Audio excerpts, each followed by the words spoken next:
So ayan mga pre, isang mapagpalang araw na naman sa inyong lahat. At syempre, welcome back dito sa channel ko. So ayan, meron tayong mga bisita sa breeding area ng mga guppies natin, all the way from Sara, Iloilo. So ayan, nang PM sila sa akin na pupunta sa breeding area. So yun.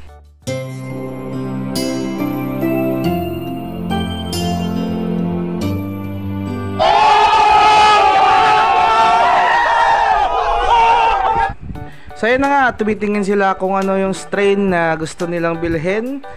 So yung mga breeder ko, yung tinitingnan nila at dinidiskitahan. So not per se lahat ng mga breeders natin. So marami tayo dito ng available na mga guppies. So pwede nilang pagpilian. So hayaan muna natin sila makapag-isip kung ano yung strain na gusto nilang dalhin pa uwi. Pero hindi libre ha, may bayad, pero sa murang halaga. So ayan, dito yung mga feeders natin, not for sale pa rin yan mga idol. So paparamihin natin yan. So feeder half moon, tsaka black ear. Ayan. So ayan mga pre, mukhang may natipuhan na sila. Sa palagay ko ay yung dem natin, yung Dumbo Ear Mosaic natin. Siyempre attractive yan sa girls kasi yung mga kulay ay magaganda. So tingnan natin mamaya kung ano yung kukunin nilang strain. So feeling ko EBM tsaka dem yung kukunin nila. So hintayin natin kung ano yung desisyon nila. Yay, anak ng manghuhula, ako'y tama. Dem talaga yung kukunin nila. So namimili si madam ng Dumbo Ear Mosaic na male. So yung female nasa kabilang ref tub. So male muna. So tingnan natin kung ilang trio yung kunin nila. At ayun na nga mga pre, iniwan natin sila saglit kasi kinuha ko yung plastic. Nalimutan ko sa may U-box ng ating motor. So I'm back.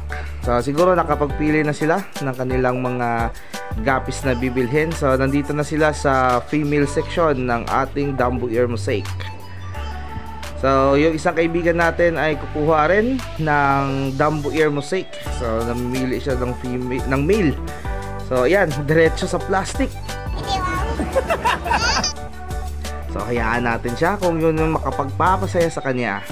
So yung kumuha kanila ng dem ay nandito na sa ating EBM male section. So kukuha sila ng tatlong trio daw ng EBM. Tsaka kumuha na rin sila ng tatlong trio ng Dumbo Ear Mosaic natin.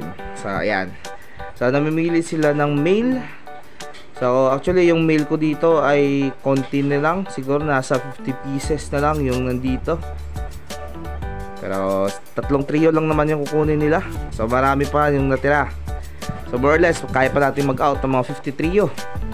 At yung isang kaibigan natin, ayan, kinakarir niya talaga yung pamimili ng mag-isa.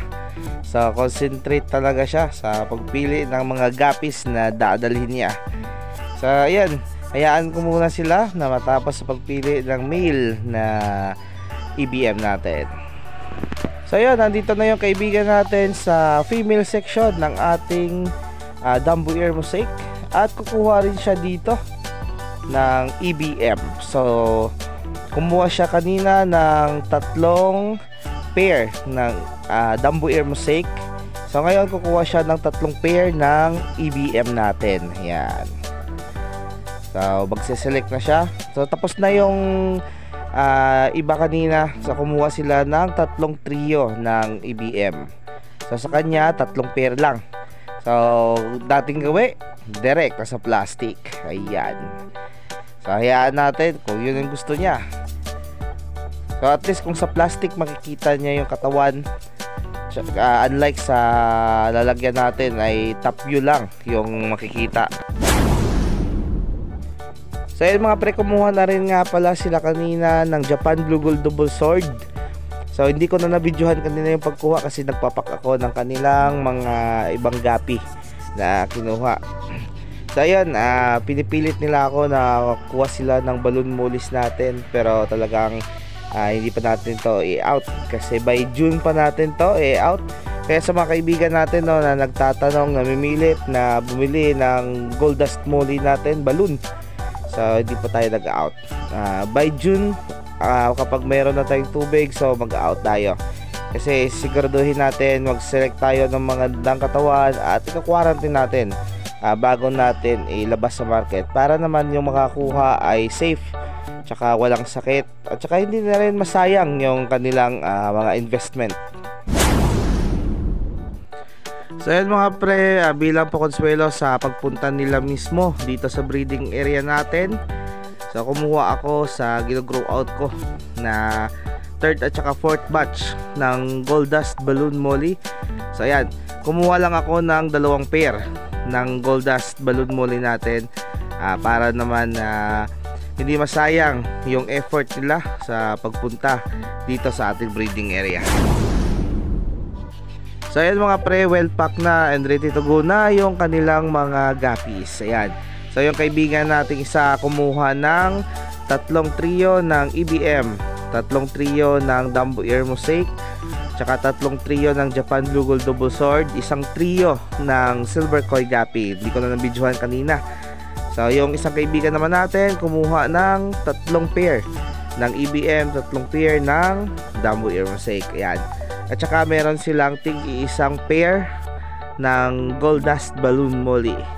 So Juby size lang yun, kaya freebies ko na sa kanila bilang konsuelo na rin sa pagpunta nila dito sa ating breeding area. Ayan. So nagkagulo-gulo na yung kanilang mga guppies. So minamatch nila yung kanilang mga guppies. Ayan. Yun. So pauwi na rin sila pagkatapos nito, at syempre ako ay uwi na rin kasi marami pa tayong gagawin doon sa ating fish store. At syempre hapon na rin, so magpapakain lang ako at uuwi na rin ako. So ayun mga pre, uwi na sila. So maraming salamat sa pagtitiwala at syempre sa pagpunta na rin dito sa breeding area ng ating mga guppies. So shoutout sa mga kaibigan natin all the way from Sara, Iloilo. So ayan, isa pa nga palang request nila ay kukuha sila ng aquatic plants. So bibigyan natin sila ng ating hydrilla. Ayan. Marami dito. Nakaimbak lang, hindi ko na rin ginagamit kasi kapag naglagay ako ng aquatic plants dun sa ating mga concretes ay nangingitlog yung mga palaka. So mas minabuti ko na i-imbak na lang dito. So yung buhay pa naman, so previous na natin sa kanila yan, para naman may magamit sila sa breeding ng kanilang mga guppies. Ayan. So ayan mga pre, pauwi na sila. So hihatid ko lang sila sa may labas. So malapit lang naman yung kalsada dito, nasa 20 meters lang naman. So ayan, kompleto na. At syempre ang Ngiting Tagumpay. Ayan. So maraming salamat sa pagtiwala at syempre sa pagbili na rin ng ating mga guppies.